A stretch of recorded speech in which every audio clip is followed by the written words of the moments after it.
सेवकाई को आप बढ़ाओ परमेश्वर, परमेश्वर उस सेवकाई के क्षेत्र को आप बढ़ाओ परमेश्वर, तो आप कार्य करो परमेश्वर, अच्छा सेहत दे दो परमेश्वर, शांति और आनंद से भर दो परमेश्वर, आपका सामर्थ्य दे दो परमेश्वर, प्रभु आप कार्य करो परमेश्वर, और कार्य करने के लिए प्रभु आपका राज्य में परमेश्वर, और सेवकाई करने के लिए परमेश्वर, और छुटकारे का, चंगाई का सभा प्रभु, ओ प्रभु आयोजन करने के लिए प्रभु, प्रभु आपका प्रभु चमत्कार होने के लिए प्रभु आप सहायता करो परमेश्वर, आप मदद करो परमेश्वर, पास्टर को आप उपयोग करो परमेश्वर।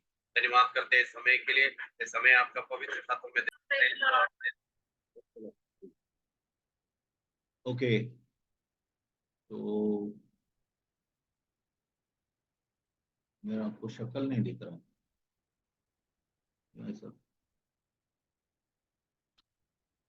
The video is off.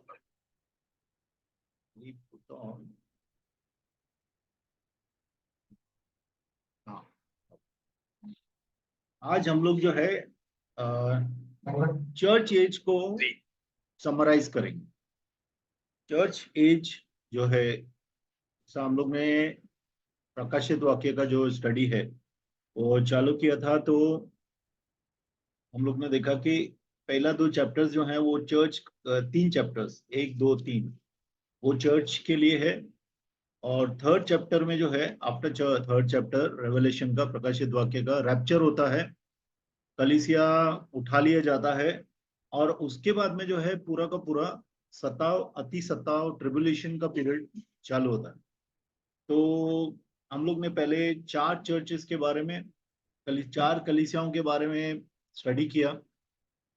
अभी हम लोग बाकी की 3 कलीसियाओं के बारे में आज स्टडी करेंगे, और फिर हम लोग चर्च एज को समराइज भी करेंगे। ठीक है, चर्च एज को, किसी भी चीज को जब अपन स्टडी करते हैं उसको समराइज करना बहुत जरूरी है, ताकि जो मेन पॉइंट्स हैं हम लोग याद रखें। हर एक स्टडी में ऐसा करना बहुत जरूरी है। ठीक है, तो आज जो है आए है क्या, दिलीप भाई है या फिर मैं? तो चैप्टर 3, तीसरा चैप्टर प्रकाशित वाक्य का 1 से लेके 6 पढ़ेंगे।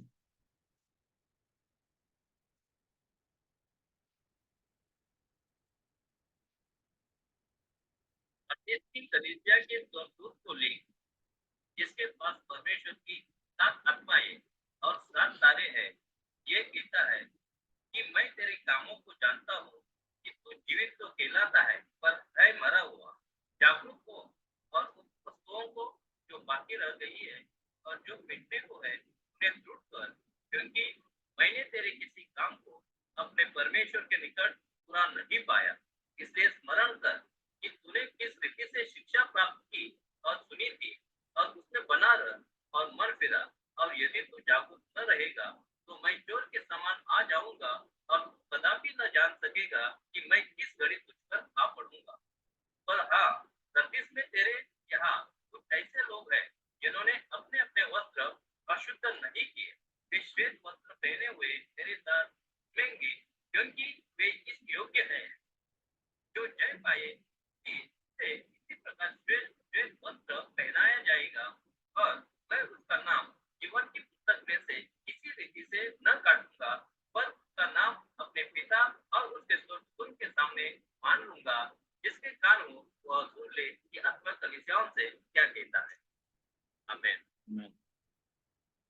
अभी सार्डिस की जो सार्डिस को क्या लिखा है, सरदीस, सरदीस की जो कलीसिया है ये मरी हुई कलीसिया है, डेड चर्च। ठीक है, मृत शरीर, मृत शरीर जो है वो किसी काम का नहीं है। मृत शरीर शैतान के भी काम का नहीं है। शैतान भी मृत शरीर को छोड़ देता है। तो मृत कलीसिया है, मरी हुई कलीसिया है। सारदीस कहाँ पे है? सारदीस लगभग एक 30-40 किलोमीटर दूर है अपनी उससे पहली वाली कलीसिया जो त्युतिरा थी। ठीक है, तो एक्चुअल कलीसिया है। ठीक है, एक्चुअल कलीसिया थी लगभग 40 मील, सिमरना से 40 मील दूर जो एंशियंट कैपिटल लिडिया करके है, ठीक है, उसके करीब थी, 40 माइल दूर। तो एक्चुअल कलीसिया भी है और ये कलीसिया का एक किस्म भी है। दोनों हमेशा ध्यान रखें कि जब हम लोग किसी भी कलीसिया के बारे में बात कर रहे हैं यहाँ पे, तो उस किस्म की कलीसिया भी है पूरे वर्ल्ड में कहीं पे, ठीक है।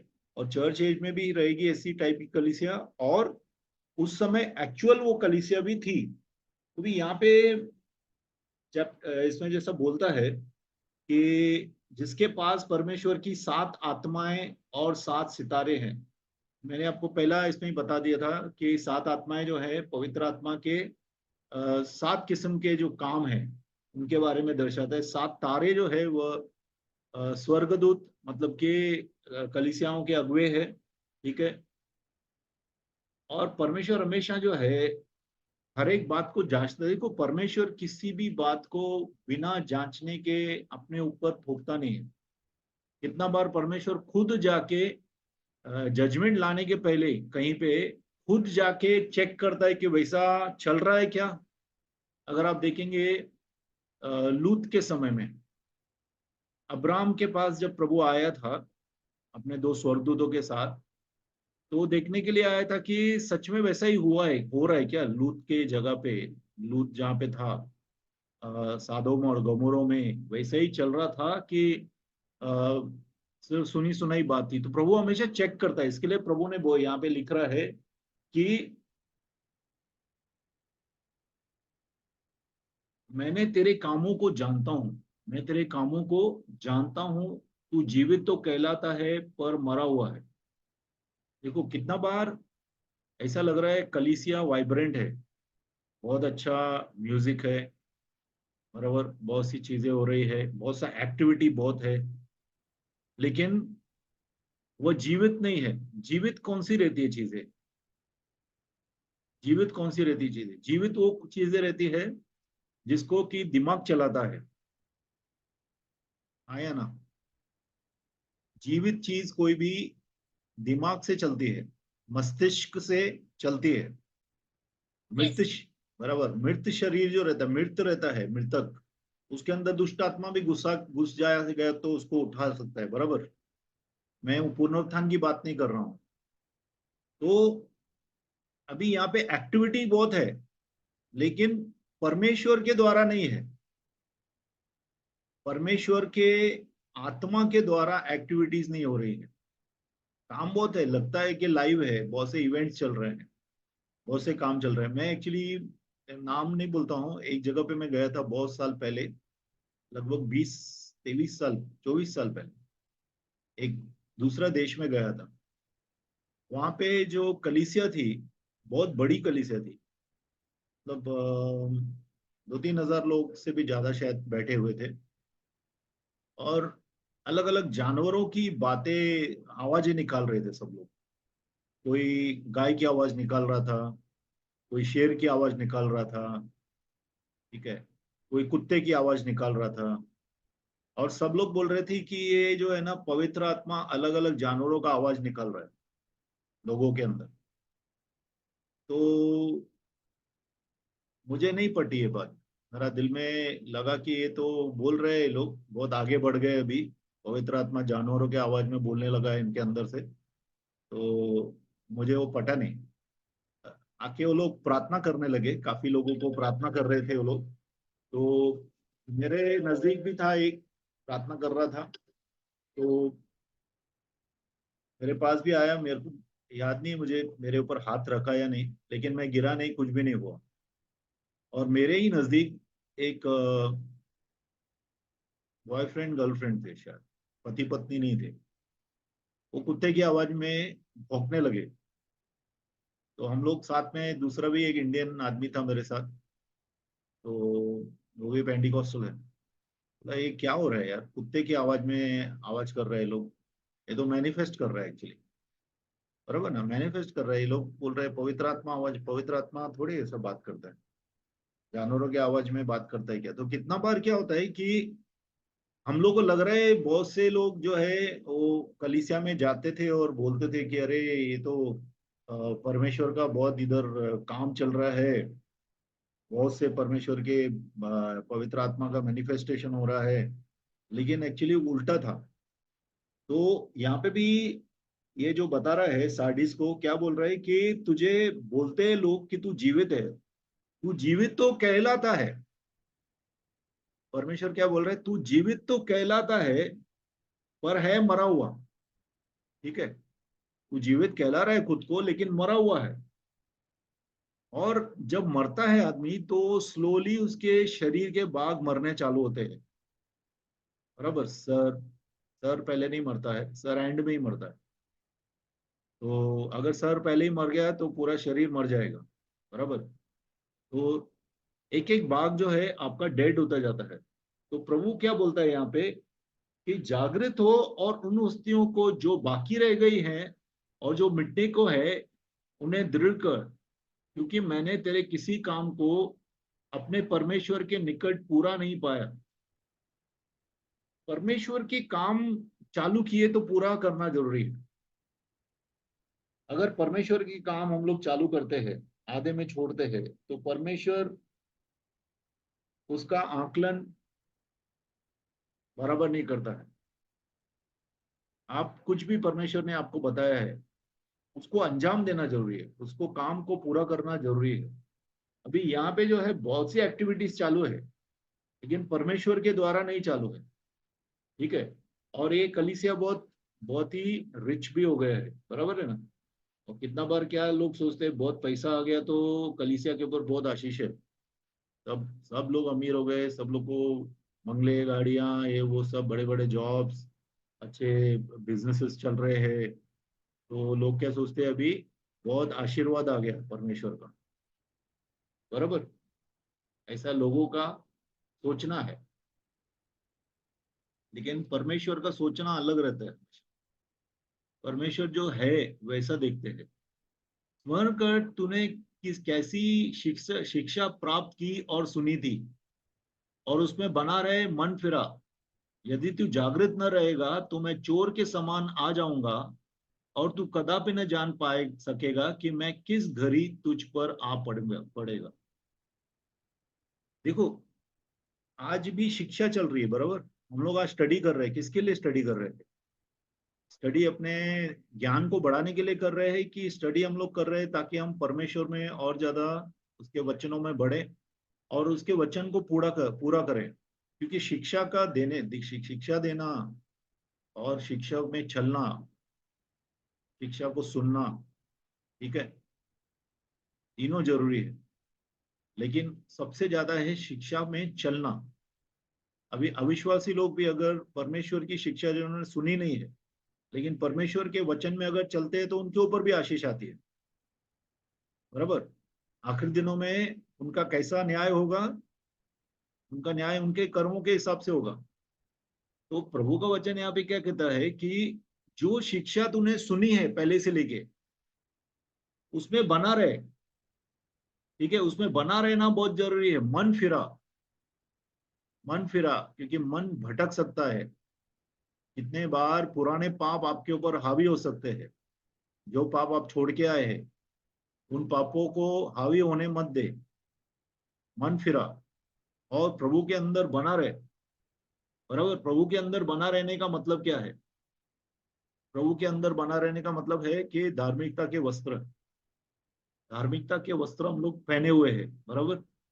पर हाँ, अच्छा यहाँ पे भी एक्चुअली कुछ लोग हैं। देखो कितने लोग क्या बोलते हैं कि अभी घर में टीवी चल रहा है, सब लोग अविश्वासी है, मैं क्या करूं, मेरे को भी टीवी देखना पड़ता है। बराबर।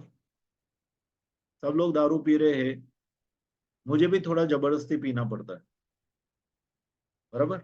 ऐसा हम लोग बोलते हैं। जैसा आप बीपीओ में काम कर रहे हैं, सब लोग के बॉयफ्रेंड गर्लफ्रेंड है, तो मुझे भी कोई ना कोई बॉयफ्रेंड गर्लफ्रेंड बनाना पड़ता है। ऐसा कुछ बहाना देने का जरूरत नहीं। क्योंकि यहाँ पे सार्दिस में इतना खराब माहौल में भी कुछ लोग जो हैं अपने कपड़ों को संभाल के रखा है। मतलब वो लोग ने अपने कामों को सीधा रखा है।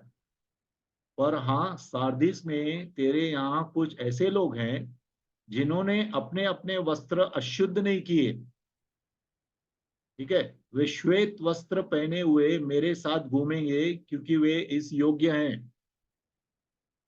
अभी कितना चर्चिल में क्या होता है कि सफेद कपड़े पहन के आते हैं लोग सिर्फ। अब सफेद कपड़े क्या है? सफेद कपड़े का मतलब कि हमारे काम साफ होने चाहिए। आज हम लोग एक रोड पे या मैदान में खड़े होके बोल सकते हैं क्या मैंने किसी का कुछ चुराया नहीं है, मैंने कोई गाली नहीं दिया है, मैंने झूठ नहीं बोला है, मैंने किसी का कुछ कुछ गलत नहीं किया है, ऐसा आपका टेस्टिमनी है क्या? वो श्वेत कपड़ा है, कपड़े है, हमारे श्वेत कपड़े है हमारा टेस्टिमनी, बराबर। अगर सफेद कपड़ा सिर्फ पहन के आते कलीसिया में, उससे क्या होगा? सफेद काम करो ना, परमेश्वर के काम जो करते हैं, परमेश्वर के द्वारा जो काम करते हैं, वो श्वेत कपड़े है हमारे, बराबर। एक धार्मिकता हमारे ऊपर डाली गई है। देखिए, आज प्रभु जब भी हमें देखता है तो वह हमेशा यीशु को देखता है। जब पिता हमारी तरफ देख रहा है तो हमेशा यीशु को देखता है, यीशु की धार्मिकता हमारे ऊपर देखता है। लेकिन कुछ लाइट हम लोग को दी गई है, कुछ हिदायतें, कुछ चीजें, कुछ शिक्षा हम लोग को दी गई है। अगर हम उसमें बने रहते हैं तो हमारे कपड़े श्वेत होंगे, परमेश्वर के सामने हमारे कपड़े साफ होंगे। बहुत सी चीजों में क्या हमारा डिसिप्लिन है, हम अनुशासन में चल रहे प्रभु के, कान में जो सुनते हैं हम लोग उस पे अनुशासन है।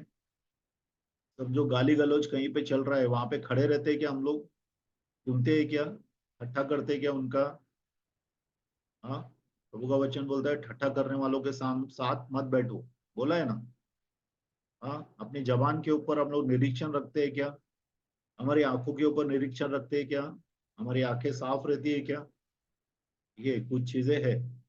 परमेश्वर के राज्य में अनुशासन में हम लोग चलेंगे तो अपने कपड़े हम लोग साफ रखेंगे। जिस तरह से ये कुछ लोग हैं सारदीस में, सारदीस की जो कलीसिया है उसके सब लोग ज्यादातर क्या थे? पैसे के मोह में फंस गए थे, ठीक है। पैसे वाले थे बहुत जन, बहुत जन को पैसा भी आ गया था। वो सोच रहे थे पैसा आ गया है तो हम धार्मिक है, क्योंकि आशीष आया ना, प्रभु ने इतना आशीष दिया मेरे को तो मैं तो धार्मिक हूँ। लेकिन प्रभु बोलता है तू क्या है? तू गरीब है, तू बहुत ही गरीब है। क्या बोल रहा है प्रभु का वचन? क्या बोल रहा है यहाँ पे?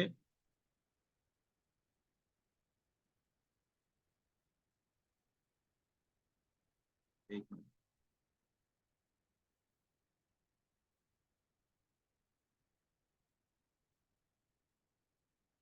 तो क्या? ओके, सारदीस में क्या बोलता है प्रभु का वचन? जो जय पाए उसे इसी प्रकार श्वेत श्वेत वस्त्र पहनाया जाएगा, और मैं उसका नाम जीवन की पुस्तक से किसी रीति से न काटूंगा, पर उसका नाम अपने पिता और उसके स्वर्गदूतों के सामने मान लूंगा। जिसके कान हो वह सुन ले, और आपकी आत्मा कलीसियाओं से क्या कहता है। ठीक है, आई थिंक दिस इज जो अभी मैंने बोला वो दूसरा कलीसिया के लिए था, अभी थोड़ा जो सेंटेंस था। लेकिन यहाँ पे प्रभु का वचन क्या बोलता है कि मैं तुझे श्वेत वस्त्र दूंगा, बराबर। देखो, हमारे काम कितने भी अच्छे हो, हम फिर भी परमेश्वर के सामने नहीं जा सकते हैं। परमेश्वर के सामने हम लोग परमेश्वर के श्वेत वस्त्र धारण किए, मतलब यीशु को धारण करके ही जा सकते हैं, ठीक है। तो आने वाले युग में जब प्रभु हम लोग को अपने पिता से मिलाएगा, अभी तक हम लोग पिता से मिले हैं क्या? क्योंकि यीशु क्या बोलता है? मैं मार्ग, सत्य और जीवन हूं, बराबर। हम लोग तैयार किए जा रहे हैं अभी तक कि हम लोग पिता से मिले, बराबर। पिता परमेश्वर से मिले। देखो, मूसा भी पिता को नहीं देख पाया, पिता के पीठ को देखा था, लिखा है ना।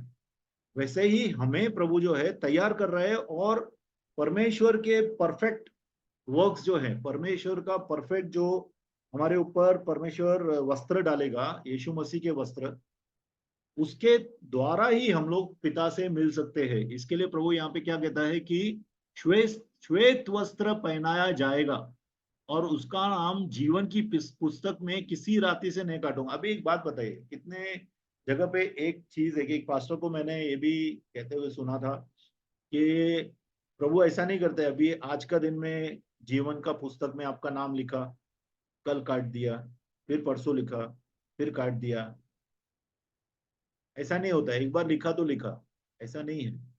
यहाँ पे प्रभु का वचन झूठ बोलता है क्या? इसका मतलब यहाँ पे प्रभु का वचन बोलता है कि तेरा नाम मैं जीवन की पुस्तक से नहीं काटूंगा अगर तू पश्चाताप करके चलेगा तो।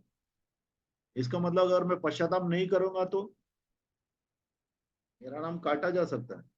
नहीं काटा जा सकता है, क्योंकि मैं पास्टर हूँ, मैं प्रचार करता हूँ, हाँ, मैं परमेश्वर का काम कर रहा हूँ, तो प्रभु मेरा नाम नहीं काटेगा, ऐसा है क्या? ऐसा नहीं है। वचन में क्लियरली लिखा है, जो पश्चाताप करेगा, परमेश्वर के वचन में चलेगा, उसका नाम जीवन की पुस्तक से नहीं काटा जाएगा। ठीक है? नहीं तो हमारा जीवन की पुस्तक से नाम काटा जा सकता है, क्योंकि यहाँ पे नहीं तो प्रभु झूठ लिख रहा है। प्रभु झूठ लिख रहा है क्या? प्रभु ऐसा ही कुछ भी लिख रहा है क्या? नहीं। प्रभु यहाँ पे क्लियरली लिख रहा है कि जीवन की पुस्तक में से किसी रीति से ना काटूंगा अगर हम लोग पश्चाताप में चलेंगे तो, पर उसका नाम मैं अपने पिता और उसके स्वर्गदूतों के सामने मान लूंगा। इतना बड़ा ऑनर है, इज्जत है, जब पिता के सामने और स्वर्गदूतों के सामने प्रभु हमारा नाम लेता है। क्यों नाम लेता है? क्योंकि हमारे वस्त्र वस्त्र साफ है। बराबर है? हम सच में जीवित हैं। जिसके कान हो वह सुन ले कि आत्मा कलीसियाओं को क्या कहता है। ठीक है? कलीसियाओं को आत्मा क्या कह रहा है, जिसके आत्मिक कान है वो सुन ले। क्योंकि आज क्या है, देखो, बहुत सी चीजें आत्मा में हम लोग सिर्फ जानते हैं, सुनते हैं, विचारते हैं, लेकिन आत्मा के अंदर, हमारे अंदर पार्ट नहीं बना हुआ। अभी जैसे कितने लोग मानते हैं कि सब लोग मरने वाले हैं, जो भी अविश्वासी है सब लोग नरक में जाएंगे। कितने लोग सच में उनके लिए बोझ है? कितने लोगों को सच में उनके लिए बोझ है? क्योंकि अगर बोझ है तो काम नहीं है, काम नहीं दिख रहा है वैसा। क्योंकि बोझ होगा तो काम भी दिखेगा। ठीक है? अभी नेक्स्ट कलीसिया में देखेंगे अपन, दिलीप भाई, 3:7 से लेके 13 तक पढ़िए।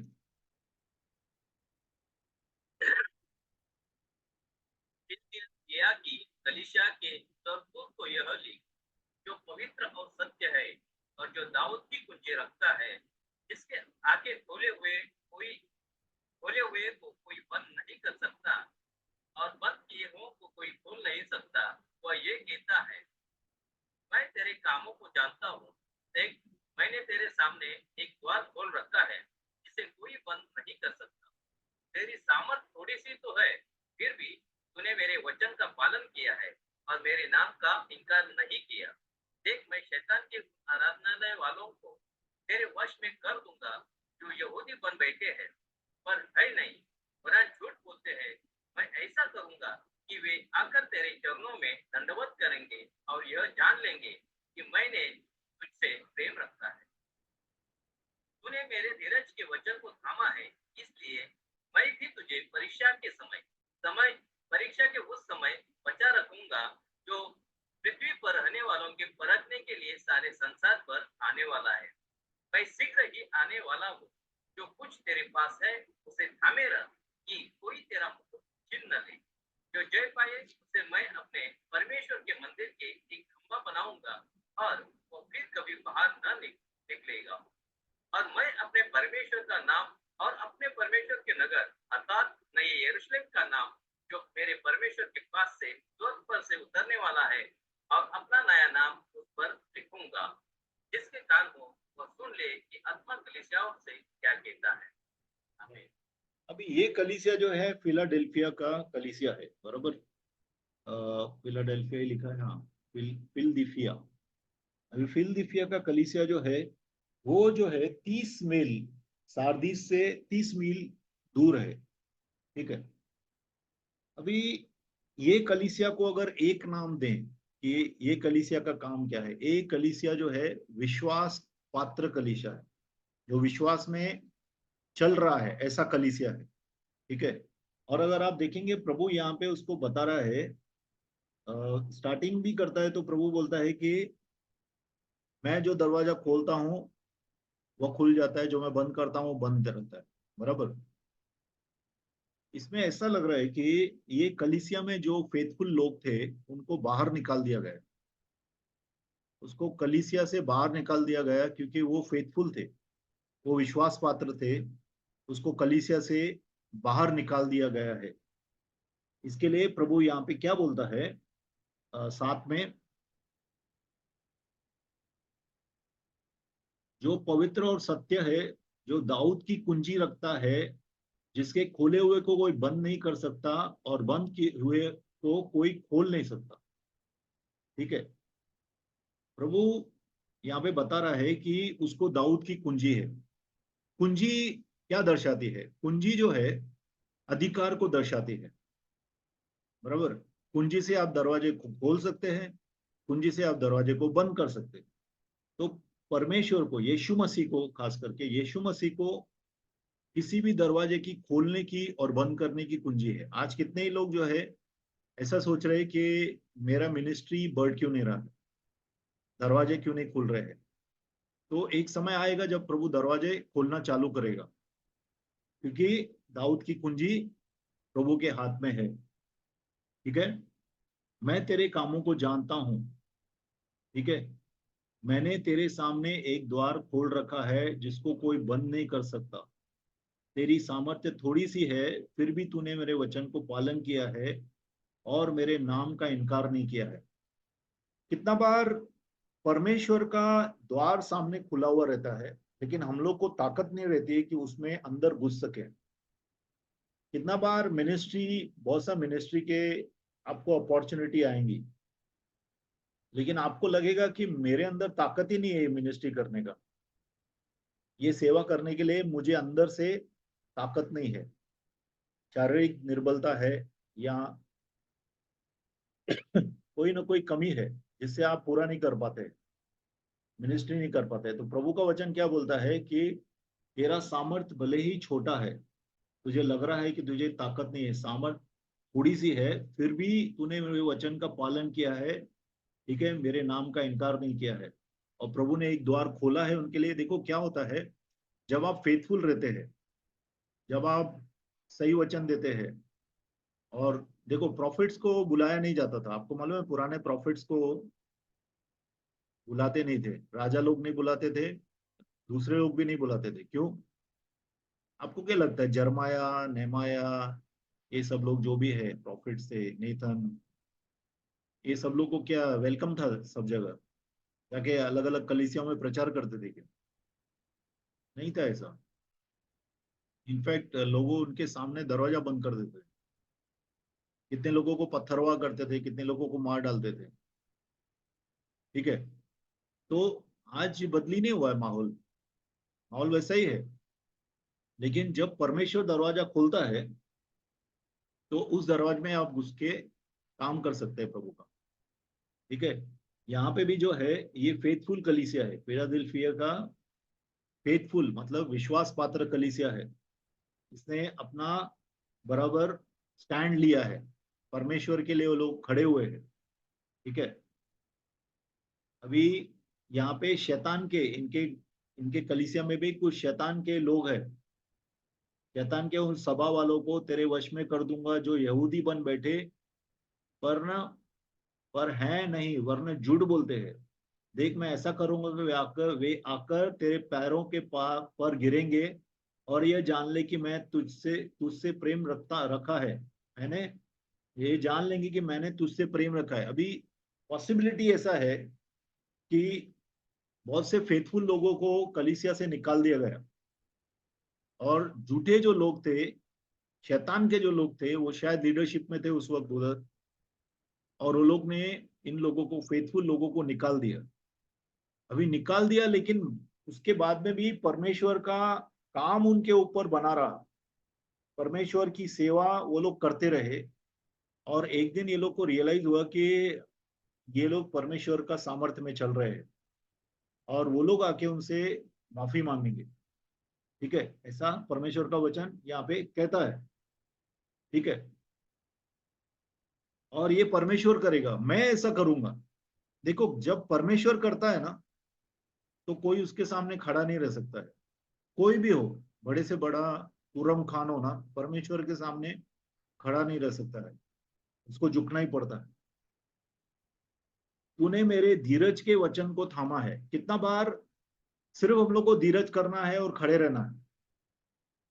बहुत सी जगह पे बहुत ज्यादा अपने को बहादुरी दिखाने का भी जरूरत नहीं, सिर्फ खड़े रहना है, धीरज धर के खड़े रहना है। ठीक है, खड़े रहना है। तुझे परीक्षा के उस समय से बचा रखूंगा जो पृथ्वी पर रहने वालों के परखने के लिए सारे संसार पर आने वाला है। अभी 10वां वचन अगर आप देखेंगे क्या बोल रहा है,